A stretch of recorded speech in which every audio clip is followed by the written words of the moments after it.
জুবিন মামা মোৰ কাৰণে ভগৱান হয় আৰু মই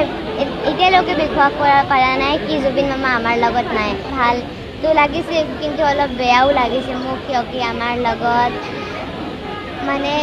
আমাৰ জুবিন মামা নাই এইকাৰণে বহুত বেয়াও লাগিছে কিয় কি জুবিন মামাই মোক কৈছিলে কি তুমি জানা তুমি জিকিয়ে আহিবা আৰু তুমি যেতিয়া জিকি আহিবা মোক ট্ৰফি দেখাবা দেই কিন্তু মই ট্ৰফিটো লাইছোঁ কিন্তু জুবিন মামাক দেখুৱাব পৰা নাই কিন্তু কি কৰিবলৈ পাৰিম লেকিন আমি সকলোকে যাব লাগে এইটো জুবিন মামা য'ত আছে সোণাপুৰত যাব লাগে সকলোকে যাব লাগে আৰু তাত মই জুবিন মামাক এইটো ট্ৰফি দেখাওঁ আৰু মই ক'ম জুবিন মামাক কি জুবিন মামা চাওক আপুনি কৈছিলে না জিকি আহিবা বুলি মই জিকি আহিছোঁ আৰু এইটো ট্ৰফি মানে কি এইটো আছে মই বুজি পোৱা নাই মানে বহুত বেয়া লাগি আছে মোক এতিয়া ভালো লাগিছে কি মই ছুপাৰ ডান্স চেপ্টাৰ 5